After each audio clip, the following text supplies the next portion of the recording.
Okay, so how does a heat pump work?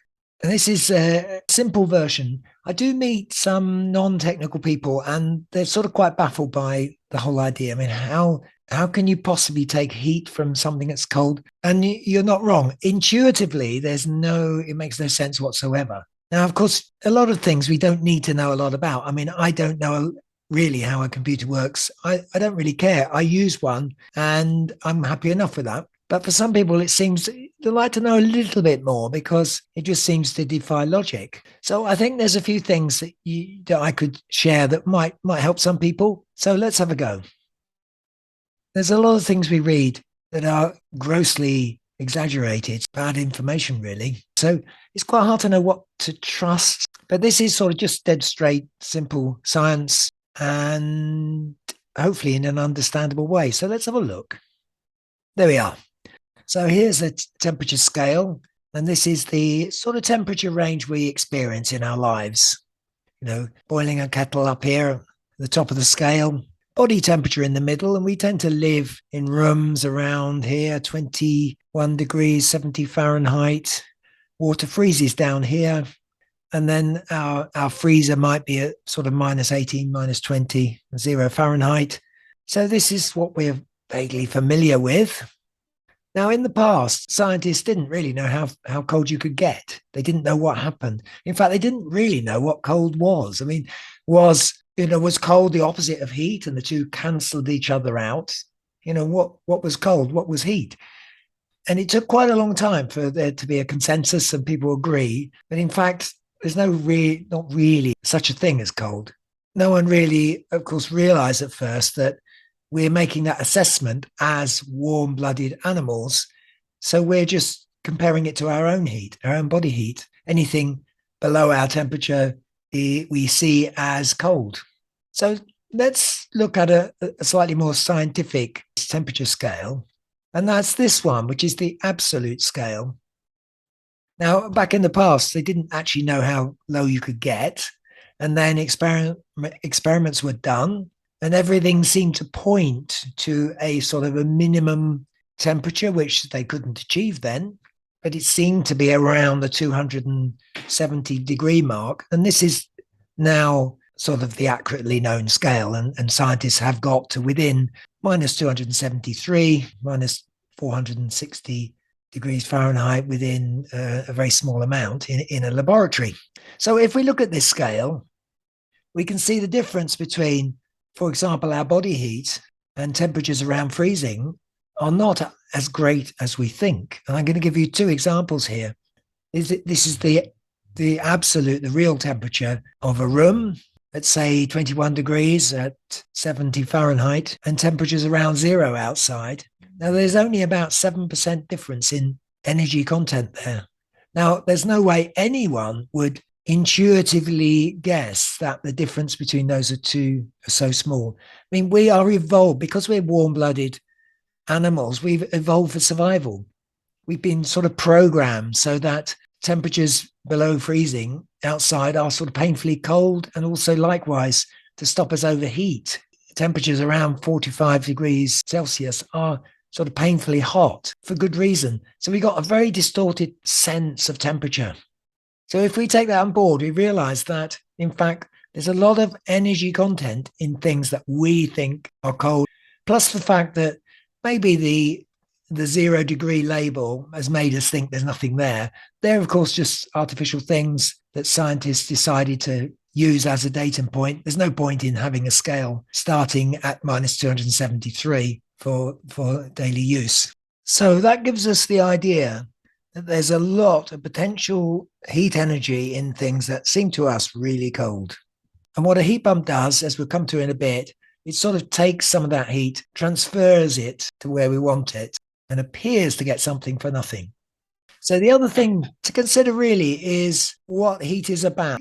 Think about this as this warm cup of tea, which is cooling down. And of course, the reasons it's cooled down is because it loses its heat to the room. And it may seem like it's just disappearing or vanishing, but of course it's not really. The room, if we could measure it accurate enough, has warmed up a slight bit. And if we look at this as a cold drink, or it was cold. Now it's actually warmed up. But when it was cold, it was absorbing heat. It was taking heat from the room. So it sort of gained it from its surroundings, but it can't otherwise. It's got to get the heat from somewhere.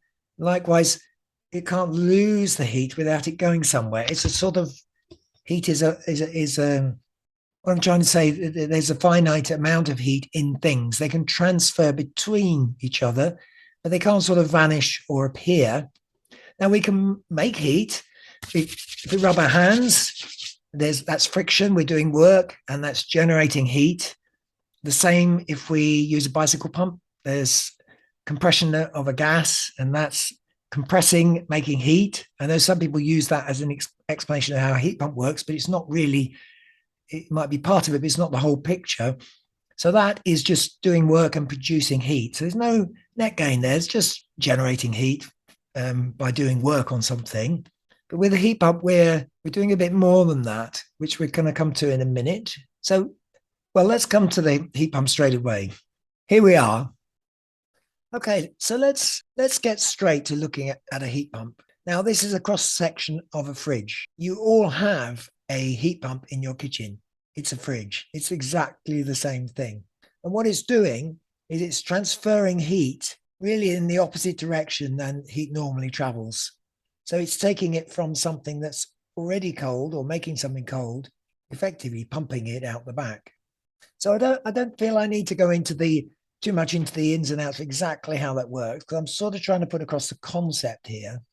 But if you bear with me, and I think it's sort of interesting to get the basics of how that works. So it did take scientists a while to sort of work it out. In the past, we didn't really know how to get things cool. The only way we really knew was that as water evaporates, it feels cold, and the temperature can drop slightly just due to water evaporation. Indeed, that's how we cool our bodies.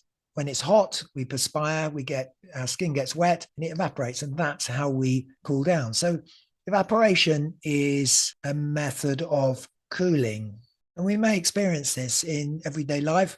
If you use an aerosol for any amount of time, it actually can feel a bit cold because the liquid propellant is evaporating and turning to a gas. And maybe you've seen the red gas propane bottles where workmen are doing a tar on the road, or outside catering where they're cooking and there's a red bottle there. At the bottom of it sometimes is white, which is ice. And that's because the liquid in the bottle is changing to a gas as it comes off, and it's evaporating, and it's causing quite a lot of cooling. So that was the best way they found of sort of making refrigeration in the early days, when they found more volatile fluids than water.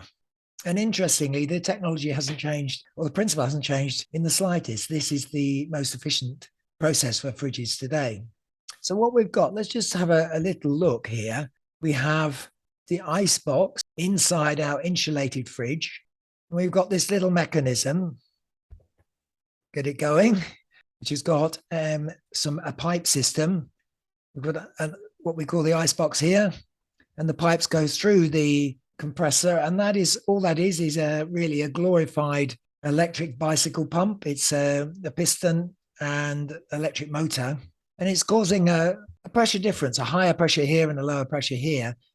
Effectively, it's causing the evaporation to happen here and condensation here. So a liquid turning into a gas here, and that gas or vapor is coming off through our bicycle pump, is being the pressure is increasing, and it's delivered into this grill at the back, where it condenses back into a liquid, and there's a complete circuit. It's a continuous process happening here. Now, for those of you who find the refrigeration, evaporating, condensing a bit confusing and too much, I'm going to show you this little thing. Now, to me, a fridge doesn't seem magic. I can understand how it works, but this little device, I would say, to me, is magic. And look at that. Actually, that is a heat pump. It's a Peltier semiconductor device. Now, they're used in like camping, cool boxes, or even tiny little beer fridges you see sometimes. And it's just the semiconductor solid state thing. and you put a voltage across the two wires, and one side gets hot and one side gets cold. So yeah, I mean, it is truly magic. How does that on earth does that work? I have no idea. What it's sort of doing, I've got it on the diagram here, is it's somehow managing to transfer heat from the cold to the hot. It's sort of, in a way, I feel like it's like brushing the heat, sweeping the heat from one side to the other. That's not a term I've used before, but it's sort of what it's doing effectively. It's moving heat in one direction. But of course, what it naturally wants to do is go back the other way. So, and that's, unfortunately, that's why these things are not very energy efficient, and they're not particularly useful, only in a small way. You're never going to get a device like that used for anything bigger, or a heat pump for heating. But nonetheless, it's the same sort of thing, but much less energy efficient. So I'm sticking with the fridge concept to put it across, because that's the one that everyone uses, and it actually works a lot more energy efficiently. Right, where were we? So I'm just going to add something to sort of clarify what's happening here with energy flows using this little diagram here. And that's just sort of representing our 50 watts of electricity that's going in. And we find in practice that we can get something like 100 watts extracted here from the box, from the inside the fridge, and then it emits 150 watts out the back. There has to be a balance here. There has to be, nothing can add up to more than 100%. You can't get something for nothing. And there is a balance here. We've got an input here of 50 watts. We've got an input of something like 100 watts. We've got an output of 150 watts going to the back of the fridge. This may be the slightly confusing bit, because it's, I've got it up here as a negative watts because it's absorbing heat. It's absorbing energy.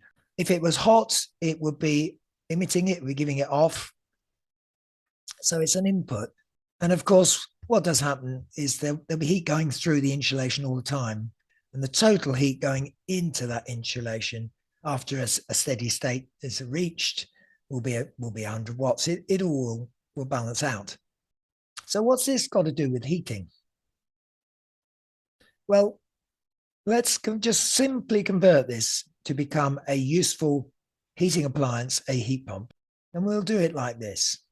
We'll just take the ice box, remove it from inside the fridge cabinet, and we'll just repipe it outside, stretch the pipe, put it outside. Now we've got exactly the same conditions that we had before. This is a cold day. It's about 5 degrees out, the same temperature as it was inside the fridge. So we're still absorbing 100 watts. This is colder than the surrounding. This is 100 watts being absorbed. There's evaporation taking place here. The compressor, the electric bicycle pump, is still using 50 watts and making a pressure difference here. It's moving the refrigerant around the circuit, and we've got condensing happening here, and it's giving off 150 watts into the room. So maybe if we look at this little diagram, we can see this is still true. We've got 50 watts of electricity going in. We've got a total of 150 watts delivered to the room. Now, that wouldn't be possible if it wasn't for the fact that we're getting 100 watts from outside.